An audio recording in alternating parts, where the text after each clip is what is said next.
Hi, everyone. Thanks for joining us today. I'm Jacqueline, a partner from Profit. I'm based out of the Singapore office. Currently, I've moved back from the Hong Kong office last year. Um, I lead a lot of the digital transformation work throughout the region. So, in fact, one of the most exciting, I think, the last couple of projects I've done is really out of Southeast Asia. Vietnam is a huge market for us in doing this kind of work. Malaysia and Singapore as well. I'm very excited to share a little bit more about things that we're seeing in Southeast Asia and also things that you can actually think about it moving forward. Charlene?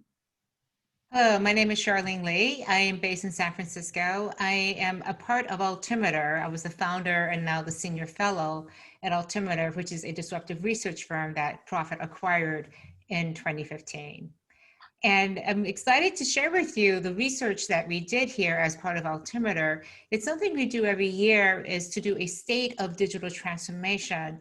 And we're very excited to this year for the first time include Southeast Asia in our global study. So we wanted to bring some of that research to all of you too as well. So one of the things I wanted to do today is to talk a little bit about what's really going on here in terms of the digital transformation. And oftentimes when we think about digital transformation, we think it's about the technology. And for those of you who know what this is a quantum computer, one of the most exciting technologies that's out there. But even though these technologies promise so much, what I've learned in over being an analyst for now over 20 years, that it's usually not about the technology and the digital aspects of all the things we're doing. It's all really important, but what's really important is the transformation that organizations have to go through. Because when you start doing digital, when you start using it inside of your organization, it changes so many things. And so the reasons why digital transformation don't work is because of this idea of transformation and having to grow your digital capabilities and especially your maturity. So what we're going to be talking about today is this definition of digital transformation. And that is, it's a strategic adoption of all of these digital technologies, but also the processes that come with them and the practices. And the goal here is to increase your digital capabilities, because when you do that, your maturity increases and it gives you the ability to execute business transformations that you couldn't do before. And the whole reason to do those transformations is to drive growth. So I oftentimes hear organizations who say, well, we're digitally transformation, we're putting this technology in place. But if I ask them, why are you doing this? It oftentimes falls short. They may kind of know at a theoretical level, but they're not clear about connecting it back to a substantial transformative business capability. So that's what we're going to talk about today. Because if you're going to go through a digital transformation, you may as well make it worth it and make sure it drives your business transformation and then growth. So what we're going to talk about today are three things. We're going to talk about transformation, especially in the context of what's happened over the past 8 or 9 months, the COVID-19 pandemic, and especially what's going on in Southeast Asia. Then we'll come back and talk a little about the digital maturity. What does that look like? And how does it impact the investment decisions you make, your priorities, and how you think about transformation? And then we'll look at leadership and how leadership is driving the transformation to the role that leadership has to take. All right, Jacqueline, I'm going to let you take this first section here since you're the expert on Southeast Asia. Take it away. Yeah, so I think, the last, as Charlene mentioned, the last 8 to 9 months has been actually a phenomenal time for all of us, right? I mean, COVID, in some way, it is a huge pandemic that changes the life, but I think in many ways too, in terms of driving transformation, we are seeing, a phenomenal time. Companies are actually using this opportunity to drive growth. So in the research that we did, next page, Hamza, yeah. We found and we asked questions of why are companies driving transformation in Southeast Asia. And what is really interesting is that in Southeast Asia, especially through the integration of ASEAN that comes to life in 2018, a lot of the transformation were driven because of the integrated growth through cross borders. Everything from infrastructure to tech to payments has to be kind of integrated. So a lot of companies are driving transformation because they need to improve not just efficiency. Market is very different in Southeast Asia. As all of us who live in Southeast Asia would know, about 60% of the population are driven by small and medium businesses. And these are not very digital. In many ways, the pandemic gives them opportunity to actually drive the growth and change through this time. The next slide was interesting. We asked everybody about, have you really think about cutting back on budget? Has budget been affected because of COVID?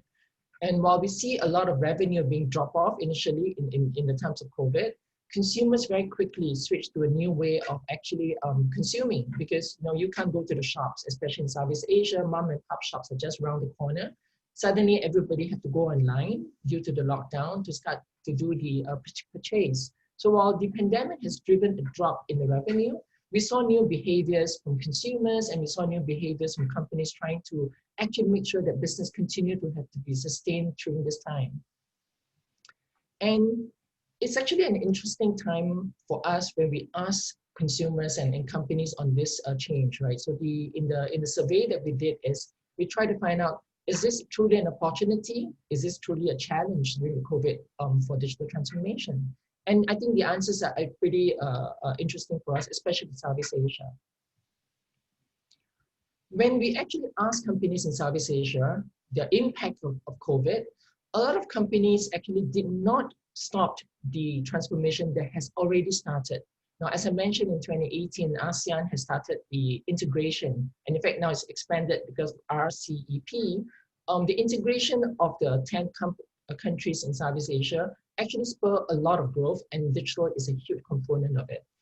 A lot of companies we spoke to during this research say that instead of stopping the transformation that has already started before pandemic, companies actually start to continue to step up, accelerating this pace. In Vietnam in particular, we saw that companies actually push on even further than the rest of the region. And what's interesting too is Southeast Asia actually are driving this acceleration of the transformation way ahead of the rest of the world. And what's also interesting is in terms of transformation, in Southeast Asia, as I mentioned before, a lot of companies tend to be a little bit in the early stages of digital. And one of the most critical kind of like transformation that they were focusing on is really about marketing. Marketing, as we know, in Southeast Asia is tough because the O2O in Southeast Asia is unique, right? In many ways, as I mentioned, pop shops around the corner. A lot of the large conglomerates are linked to government. Therefore, they are a little bit more for the upper class, if you may. So the mass market tend to be a little bit different in terms of trying to actually engage in terms of the buying behavior. And we found that the more companies start to actually focus more on marketing, because the state of digital in Southeast Asia is still in the emerging stage. Mobile penetration is huge, but marketing is very challenging in Southeast Asia. So more companies actually focus on marketing as part of transformation as compared to the rest of the world. And while there's a lot of budget cuts due to COVID, as we know, companies tend to cut back on budget because market is down, revenue is down, growth is down. But interestingly, more companies in Southeast Asia continue to focus on building the infrastructure, continue to build on capabilities on data, and they did not want to stop it because, in fact, as I mentioned, COVID has actually accelerated all of these initiatives. And there are a few things that stood up for us in Southeast Asia. Because of the integration of ASEAN and now RCEP, we found that there are a few things that companies realize that they need to focus a lot more. One is on data, and then secondly is on talent. A few things that was really important for Southeast Asia. Data has never been a core focus of companies. In the past, information is disparate, it's all over the place. And then how to actually use data to drive growth has been something extremely new in Southeast Asia. When the pandemic hits the market, a lot of people tend to realize that we could actually use data to monitor behavior. Buying behavior can actually be tracked through realistic real-time change of how people are using technology. More companies are now looking at the ways to actually improve talent acquisition, improve talent training, they realize that it's important for not just for the staff to understand digital. It's also important to think about the customer experience through this transformation. So customer experience in terms of ensuring the O2O challenge is met is actually critical as part of this change. And interestingly, one of the things Southeast Asia are doing a lot more than the rest of the world is focusing on innovation. When we ask companies about what are the key metrics in terms of measuring success of transformation, obviously ROI in terms of growth, those are important. But in Southeast Asia, because innovation is key, a lot of the respondents actually told us that, if we want to be seen as successful in transformation, innovation is important. New products, new services, new channel, new outreach. And this is something to think about. How do you drive innovation in transformation, ensuring that the entire organization actually comes together as one? So that's something to think about. So the few things that we have in terms of Southeast Asia, as I mentioned greatly, is the growth of internet and the growth of e-commerce in Southeast Asia is a phenomenon only just recent times, right? So unlike the West, for example, or even in China, where e-commerce is huge, I would say Southeast Asia e-commerce is just beginning. So in many ways, to be able to sell online is something quite new and accelerated by the COVID. And what we also found interesting in the research is that the use of AI is way more so in Southeast Asia than the rest of the world. I believe this is due to the drive by a lot of the governments in Southeast Asia, particularly in Singapore, in Vietnam, in Malaysia, who actually use AI to try to support these initiatives. And it's important for everybody to realize that data is key moving forward for Southeast Asia as well. And I think the final note before I hand off to Charlene, it's there's some questions with regards to this new RCEP initiative. It's actually basically an expanded ASEAN integration kind of alliance for trade. And then now we include a lot of the northern countries from Korea, China, Japan, as well as, Australia and New Zealand. But what this really means is that, in terms of digital trade in particular, and cross-border payments, this is something that's going to change, I think, for the whole region. This is really important for us to think about it as we move forward. I'll hand over to Charlene to talk a little bit more about maturity and leadership in transformation.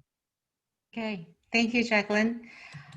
So when I think about what's going on with digital transformation, one of the things that we saw, what Jacqueline was talking about, is because some organizations and countries are earlier in the digital transformation and the maturity versus later stage, it really impacts what the initiatives, the technologies, what they're focused on, because you're going to be working on different parts of digitizing the organization. So let's take a deeper dive into what's driving digital maturity. All right, let's see. I can make the slides go forward. Here we go. So one of the things we did is we asked, we surveyed 628 different organizations around the globe.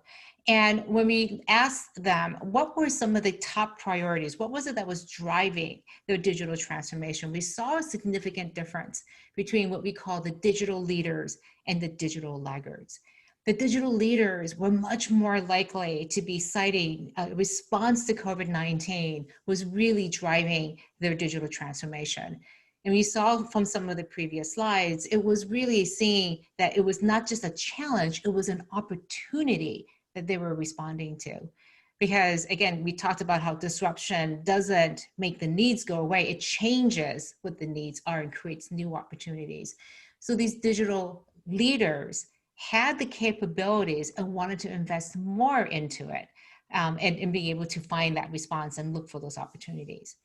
In contrast, the digital laggards, excuse me, were much more focused on the basics of driving that operational and productivity gains that you can get out of digital. Because they were still early on in realizing those gains, they were much more focused on those. So 47% said they were increasing productivity or streamlining operations.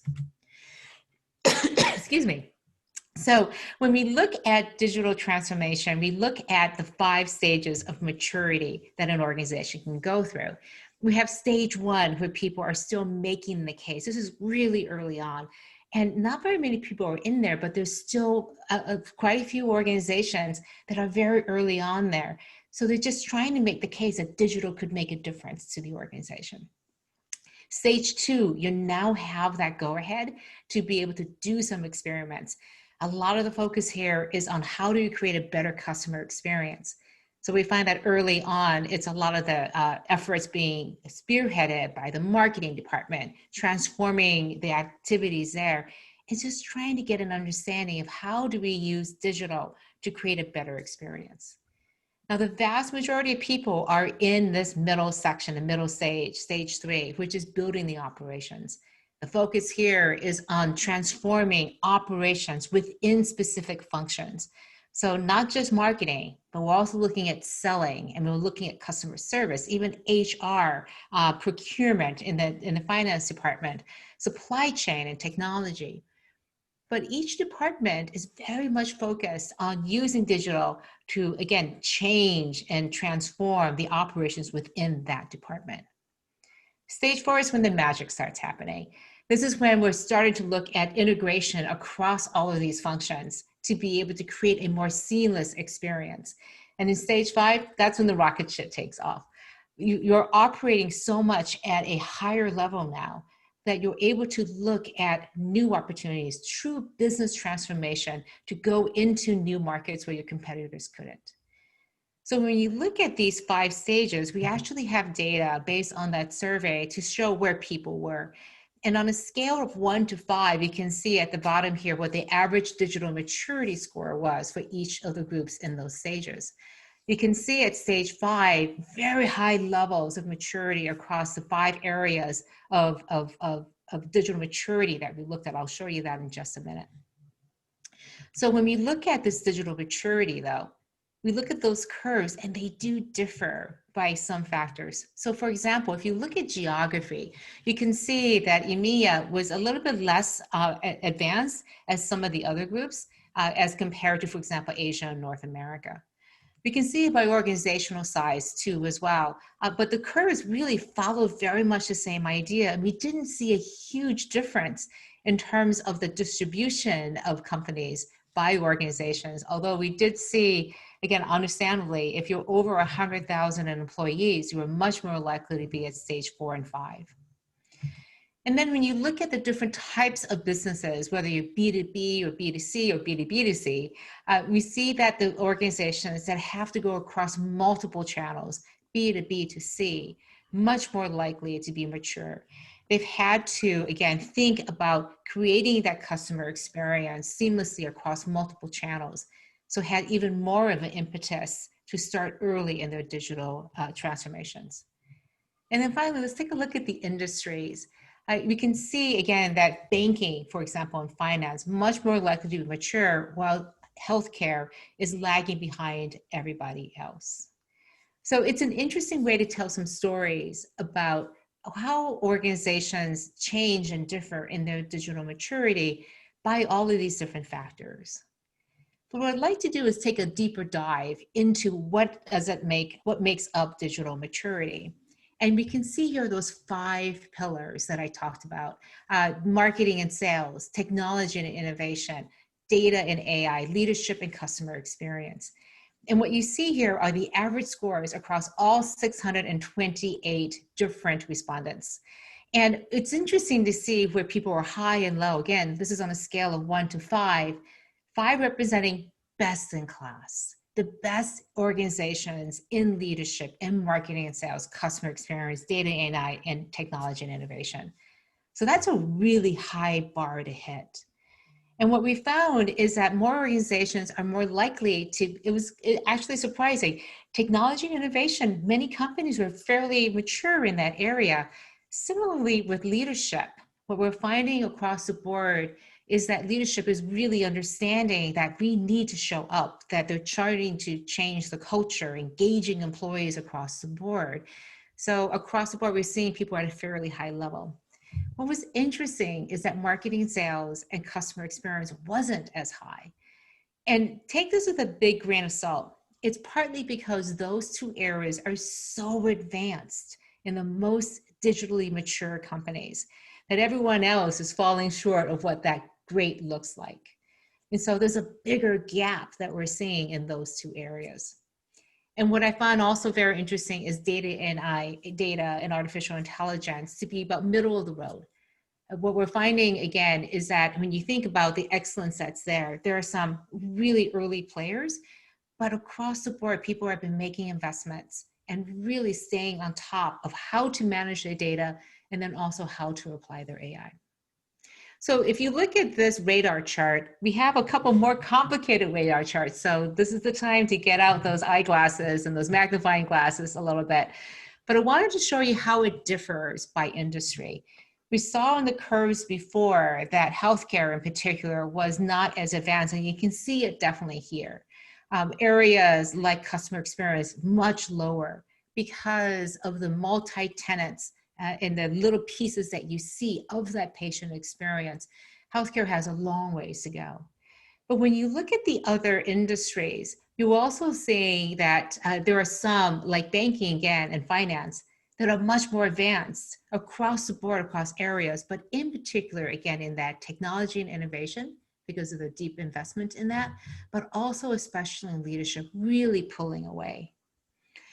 Okay, now, so wanted to show you this also by geography. And here we have Southeast Asia as an example.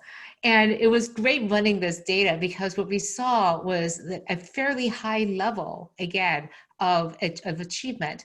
Even though they may be earlier in their digital maturity, we also saw, again, very strong performance in technology and innovation. What was fascinating to see is in these two other areas that were fairly low in other countries, like marketing and sales and customer experience, were areas where SEA, Southeast Asia, really advanced, and especially in data and AI too as well. Jacqueline, I'm going to put you on the spot here. Do you have any comments or thoughts when you look at that graph there? So I think, for Southeast Asia, I mean, one of the reasons why we see this, it's because, sorry, there was something that popped up on my screen. So I think for many reasons, I think the reason why we see Southeast Asia popping up in customer experience, as well as focus on technology and marketing and sales, it's because of the integration I mentioned. So back in 2018, when ASEAN started to integrate as a region, very much like EU, they realized that we have to start to up our game in digital. So I think in many ways, companies start to focus a lot more. And you realize that, in both marketing and customer experience and then innovation, when we talk about innovation, it's not really innovating new, but more like changing the way we actually approach technology. I think this has actually been spurred on a lot because of the ASEAN integration, much more than anything else. Mm-hmm. So acting much more as a region, especially on the digital transformation and building each other. Cross-border payment was a huge thing. We also got a lot of, I would say, input of technology from China. So the likes of Alibaba and Tencent Group actually invested heavily in the region.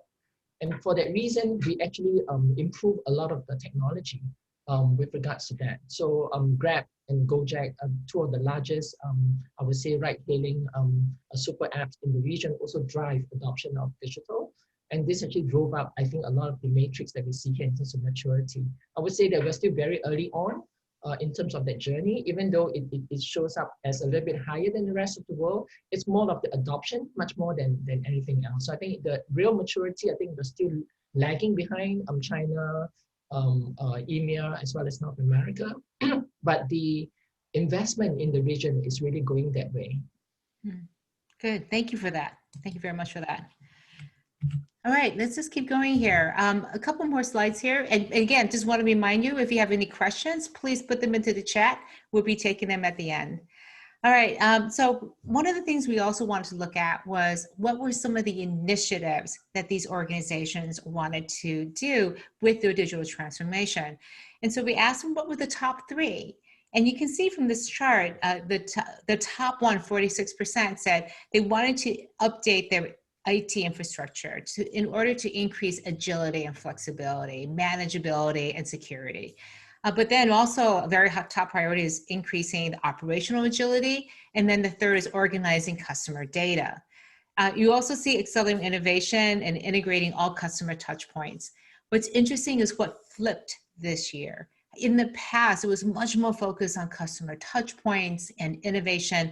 And you can see, again, this really strong focus on agility, flexibility, on operations, again, in order to respond to the changes, the fast moving changes happening because of COVID.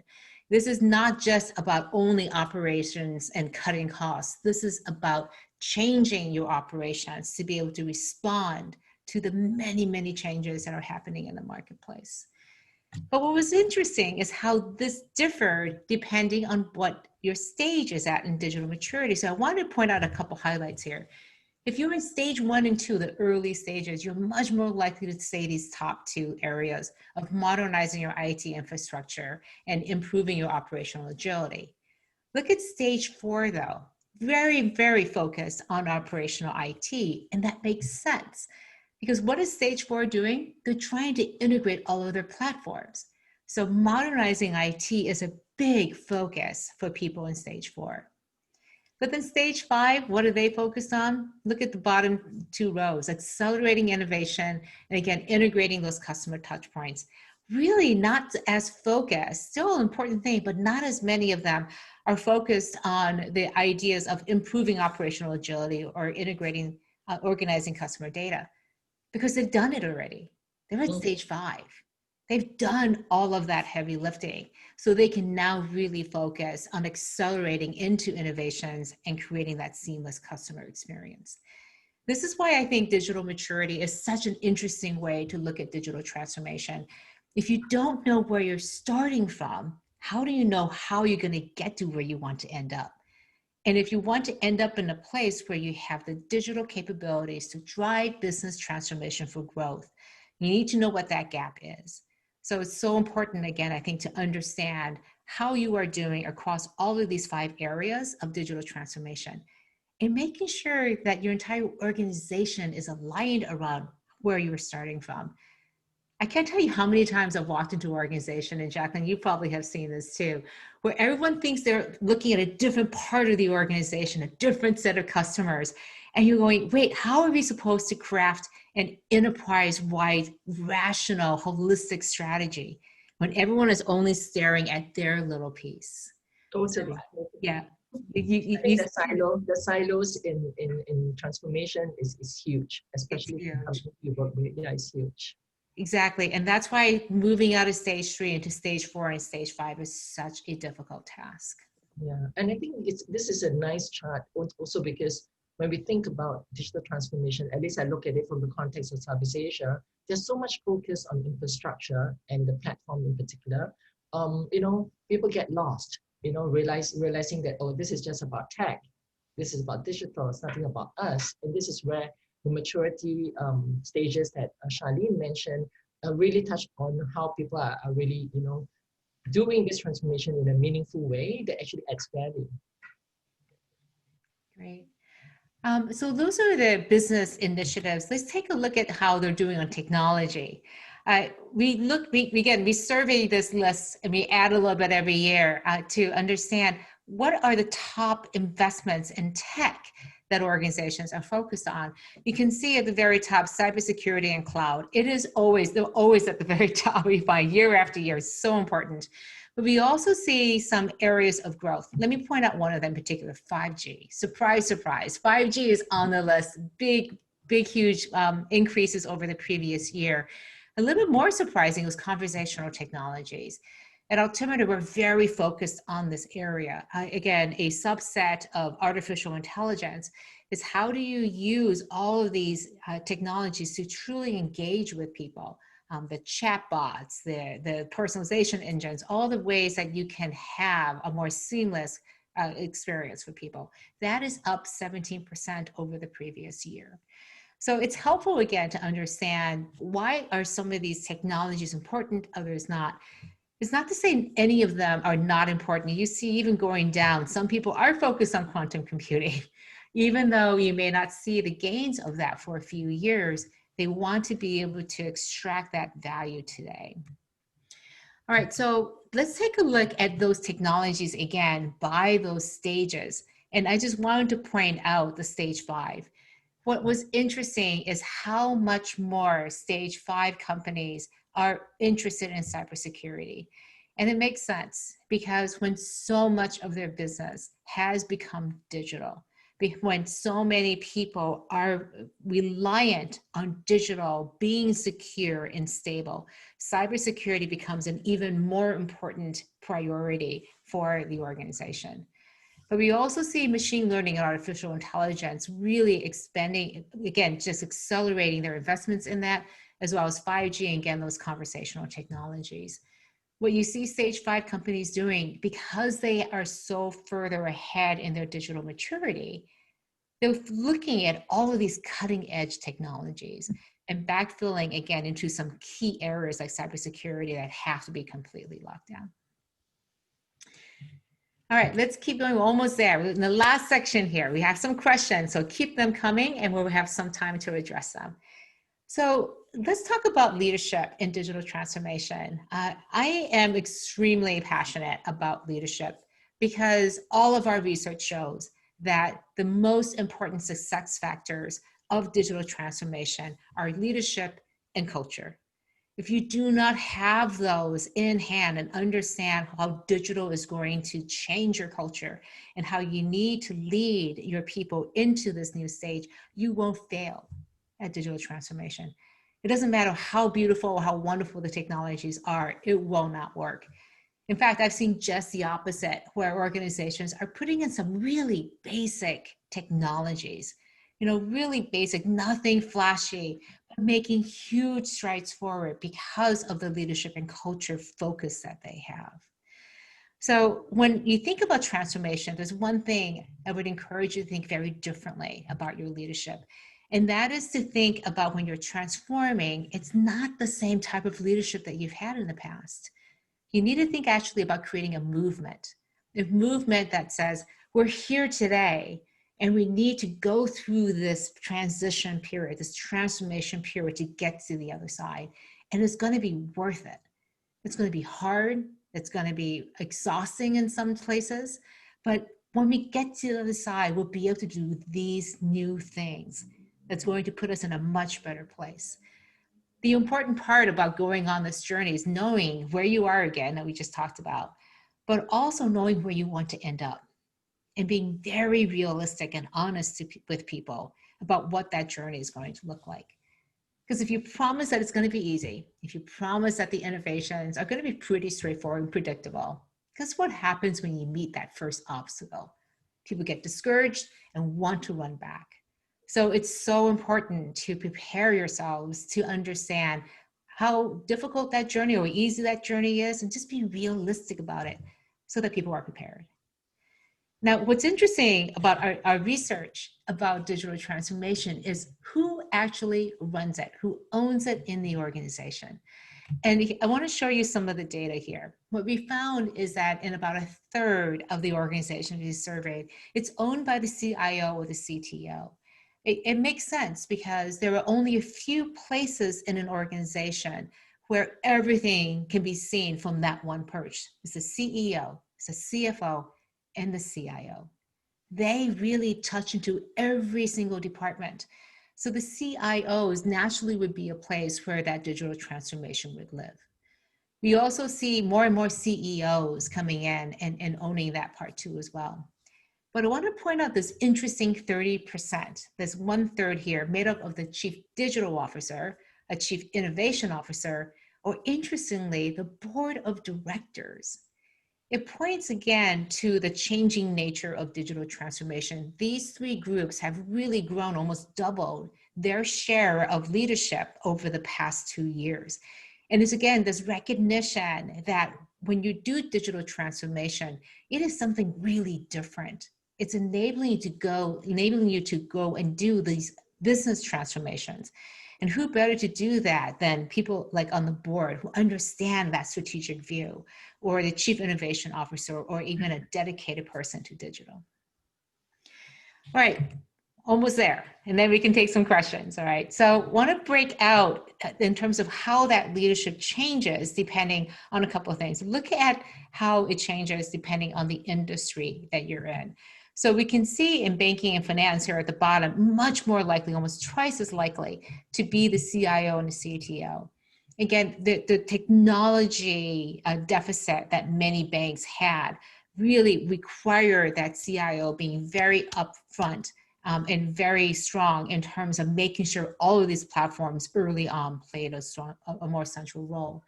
But when it comes to healthcare and even technology companies, it's very balanced and even, where we're seeing, again, the CEO and the CIO really vying for that role. I mean, look at the organizational sizes. We're seeing the larger the organization, the more likely it is to be the CEO. And again, the CIO starts dropping off in terms of their dominance. But when you look at maturity, it's interesting to see, again, the CIO really becoming much more dominant and the CEO is just kind of flattening off a little bit. Interestingly, look at the green line in this last chart, and that's the CMO. I often get asked the question, why isn't it the CMO? Because we see so many CEOs running digital transformation. And it makes sense. They're early on. They're the change agent that usually kicks things off in stage one, making that case or building those foundations in stage two. But as the organization matures, more and more departments become players at this game too as well. And it's harder and harder for the CMO to be the top person overseeing all of that. That's when it usually passes the torch over to either the CIO or the CEO. All right, a couple last slides here about implications for you to think about your own digital transformation. The first one, I keep saying this, but digital maturity really does matter. You don't want to lose sight of where you are in terms of your digital transformation, because you need to know where to invest. And the digital maturity was by far the biggest driver that we saw that determined where your investments are going to be. And even when budgets are tight, especially as they are now, the ability to continue to invest in the minimal areas, but knowing where to invest, your limited resources, your limited people, the constraints that you have, where is it going to make the biggest difference? And understanding your digital maturity across these areas is a key part of that. The one area I would encourage you to prioritize, if you had to do only one thing, is to prioritize anything that's customer facing. What we find is that organizations, when you have those customer facing initiatives, when you do find the accelerations, when the opportunities start coming back into the marketplace, as it will with everything that's going on in this pandemic, making sure that you have these revenue generating initiatives can help you again with your digital transformation efforts in the other areas. But being able to make that case to drive revenues, drive growth with clear return on investment for your digital transformation is a really good win. And the last area is to think about how you want to engage your leadership. It's one thing to look at these charts and say, yes, it's usually the CEOs and the CIOs who are driving these, but are they truly driving it? Are they thinking and living in digital?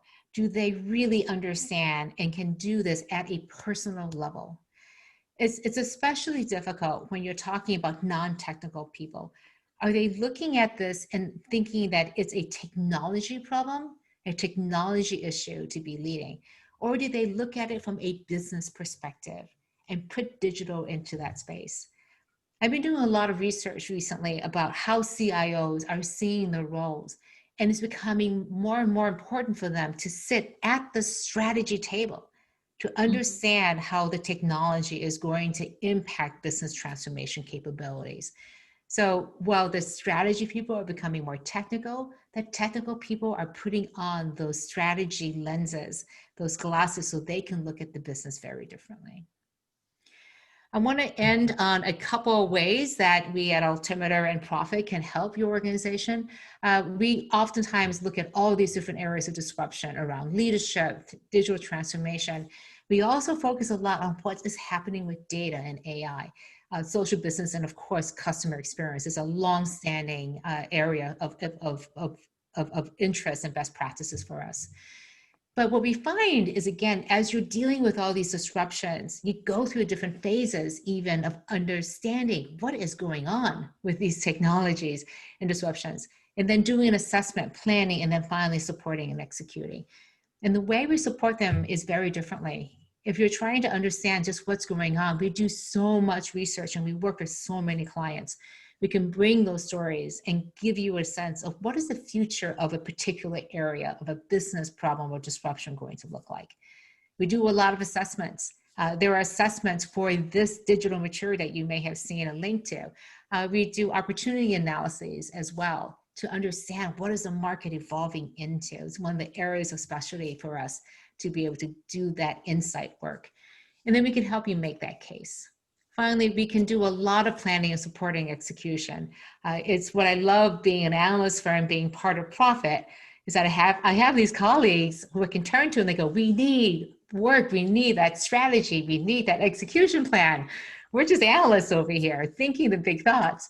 But it's so wonderful to see these frameworks come to life in the hands of the Profit team. And so I want to move on and just encourage you to stay in touch with us.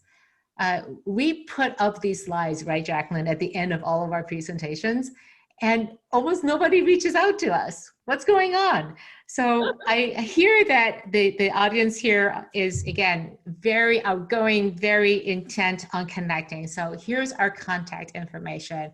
We really do mean, we would love to hear from you. We would love to hear what's working, what's not, what are the challenges that you have. And as a researcher, this is how I do research. What I really want to know from you are, what are your questions that are unanswered? Really, truly challenge us, because that's how we do our best work. When we're challenged to come up and try to understand and make sense of all this disruption that's out there. Yeah. So, shall we try some of the questions that people have out there? Yeah. I'll tackle the first two that I saw that came up. One question is about Vietnam. Why is Vietnam so far ahead of the rest of Southeast Asia? And the other question is about, the difference between China and Singapore in terms of digital maturity. So Vietnam, right? So I think Vietnam, what is interesting, I'm doing a lot of work in Vietnam right now. I think one of the interesting things about why Vietnam is so far ahead was for two reasons. I see a lot of similarity between Vietnam and in China in terms of the digital kind of transformation. China, as we know, kind of leapfrogged the PC generation and went straight to mobile. And a lot of the digital kind of innovation and transformation are led very much by the private companies, right? So the likes of Alibaba, Tencent, and we know JD and all that, they drive the change. And we can see that in Vietnam, that's something that we saw very similar. And the other reason why I think Vietnam is so far ahead was for two things. Number one, the government actually had a memorandum with Singapore to actually push ahead in terms of digital, trying to build the country to become a smart nation in many ways, just like Singapore. And so there's a lot of help in collaboration with Singapore. And secondly, I think in Vietnam, what's interesting is, again, because of the private companies and the innovations from the young. I mean, in Southeast Asia, the three countries that has the highest startup, and I would say kind of a startup culture, is really Singapore, Indonesia, and Vietnam. Vietnam in particular is catching up way ahead, and in fact, there's some really great innovation coming up from Vietnam.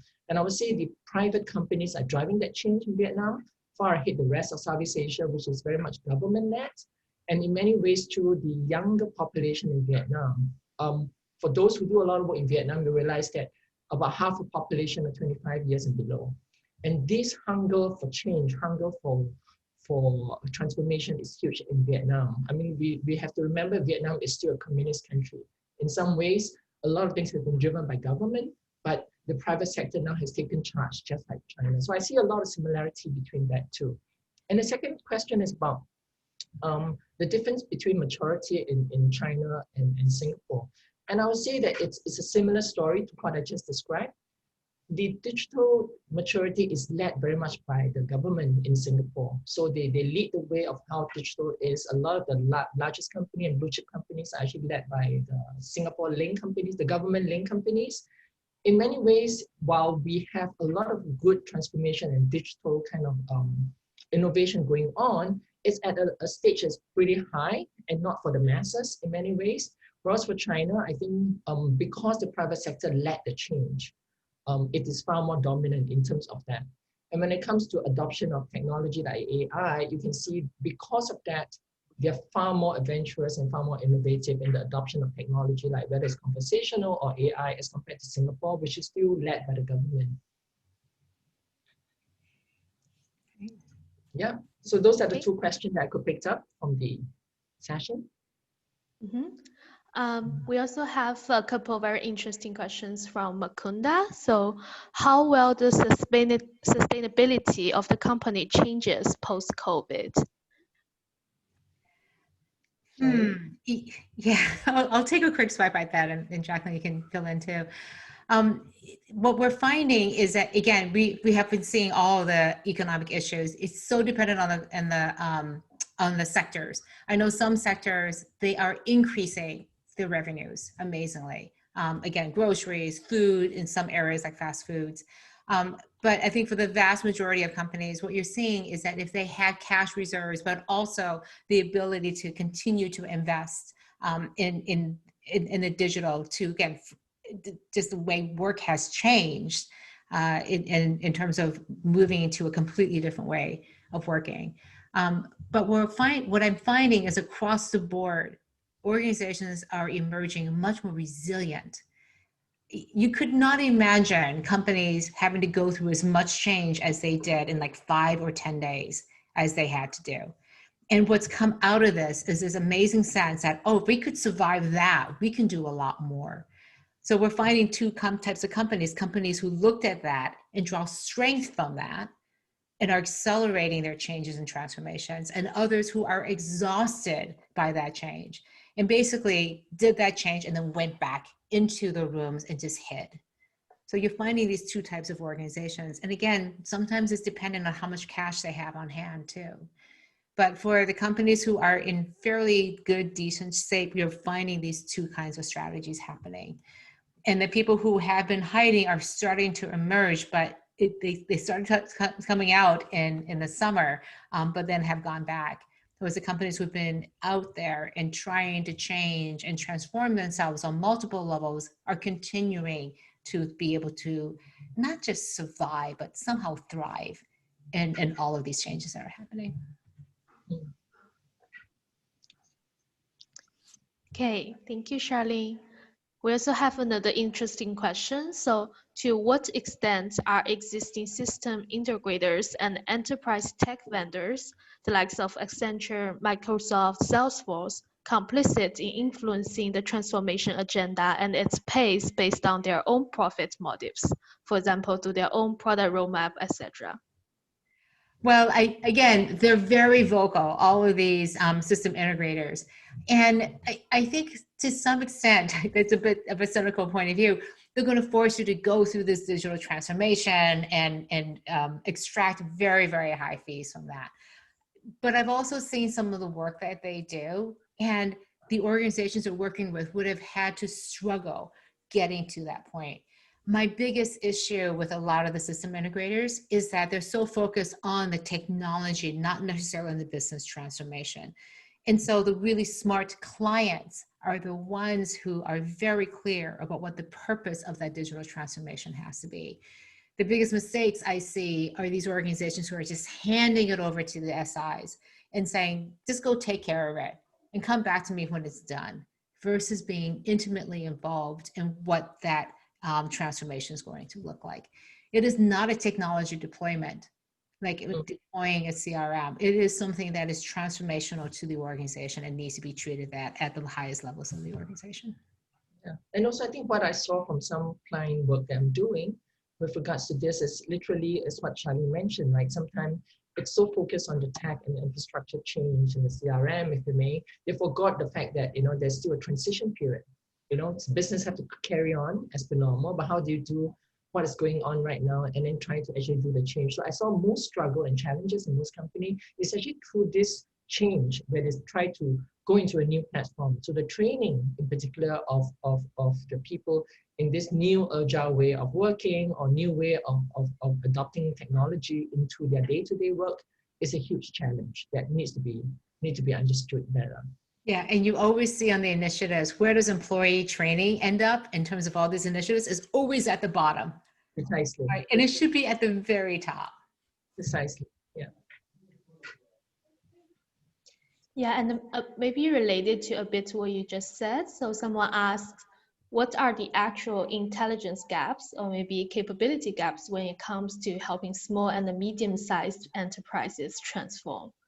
So for example, technical, operational, commercial, cultural, etc.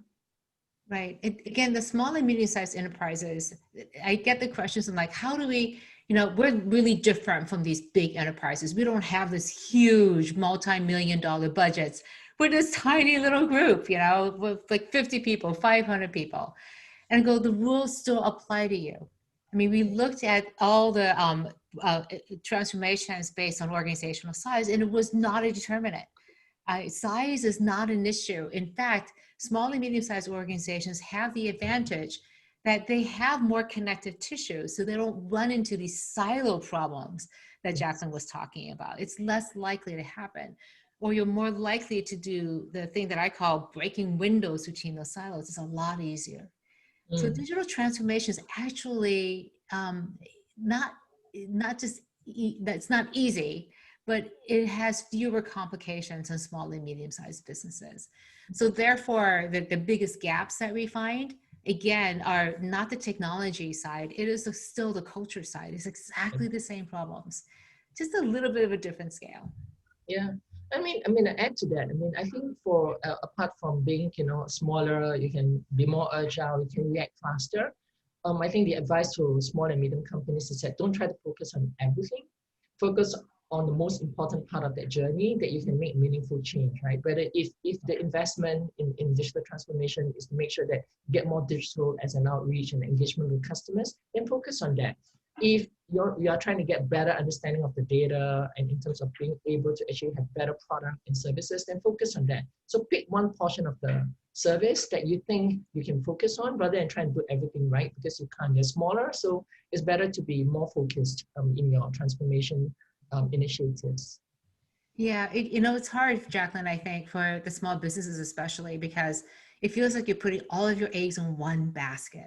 True. Right? And so what if I make the wrong bet? So maybe I should spread myself thin a little bit. And as an entrepreneur, I know how that feels. Like, I'm going to make this bet. I'm betting the company that this is the right thing to do. But here's the thing, 99% of decisions that we make can be reversed. So you can begin on this journey and then you can realize it's the wrong thing. This was a better way. You can always come back and change your mind, but you better begin on something rather than trying to figure out the perfect solution. And the other thing about local support, so this question that pop up here about government local support. I saw this in at least 2 countries that I know are doing it, Vietnam and Singapore. So the interesting thing that came out of the pandemic is that Singapore government, for example, are helping companies to invest in digital transformation. We are currently working with some companies who have approached us on this thing, and the government is actually offering grant of up to 90% of the subsidy. So, if you're a company that's thinking about doing digital transformation, go to your government support. And in fact, right now, a lot of government are actually giving grants for you to actually start on this journey. If you're already not on the journey or you need to amplify it, there's a lot of huge supports, especially in Southeast Asia. That's amazing to hear. Yeah. Amazing. I've always been struck by just how just unified and holistic the strategies are in Southeast Asia, what you were talking about, Jacqueline. So it's amazing to hear even more of that investments happening. Yeah. Charlotte, any other questions? We have one about the healthcare sector. So why is the drive for digital transformation for healthcare is different from other sectors? Right. Yeah, that's a great one. One of the biggest issues is it's such a fragmented space. When you're in the hospital, you focus on the customer care, but so much of it is dependent on other parts of pharmaceutical, the insurance, it just goes on and on. So it's one of those industries that's very, very difficult to create a holistic customer experience because it's just focused on the care. And how does technology impact that? Now we've seen just with COVID how different it is. The way we get healthcare now is radically different. And it's because of telehealth, it's because of these digital tools that people can have. Even just the knowledge that's being shared and how insurance is working is very, very different today. So again, it hasn't had that push of disruption in the way that banking or retail or technology has had. So now we're seeing this tremendous push for a better patient experience that could be digitized. Again, just has completely changed how organizations are thinking about, how healthcare organizations are thinking about digital just in the past few months. Totally. Okay, so we just have 1 or 2 minutes. Oh, we just have a question coming in. So customer service seems still lagging in terms of priorities. So any thoughts on why this is so? Yes, so it's customer service, customer experience. And what's fascinating is even though we've been talking about, it seems like everybody agrees that customer experience is really important. But you go and look at any dashboards that people have, just walk around your organization and ask people, first of all, to see their dashboards if you can find one, and then look at what's on it. And you almost never see your customers on those dashboards. So if you don't measure customers or how they're doing, like net promoter score or customer satisfaction, if that's not a universal truth that your organization holds to be true, that you measure yourself against, then you're not going to be focused on customer experience. It will always be secondary to driving revenues or inventory turns or operational efficiencies or profit. And the organizations that are going to be customer service and customer experience oriented, build it into the metrics that everybody uses every single day. And there are very few organizations that do that from my experience. Jacqueline, do you have any insights into this, the work that you've done with organizations? Totally. Yeah. No, I mean, totally. A lot of companies tend to do it from a company approach, which means it's like a centricity approach. I don't see that enough at this point in time. Tend to be much more driven internally out and outside in. Mm-hmm. Yeah. Great, we are at the top of the hour. So thank you everybody for joining us. We really appreciate the opportunity to have this great conversation with you. Again, our contact information is on the slide. We would love to stay in touch with you. And please let us know how it's working. We're going to have these slides and other information in the recording here for you to share again. Again, thank you so much for joining us. We really appreciate you spending the time. Thank you very much, everyone. Have a good day. Bye. Thank you. Bye-bye. Bye.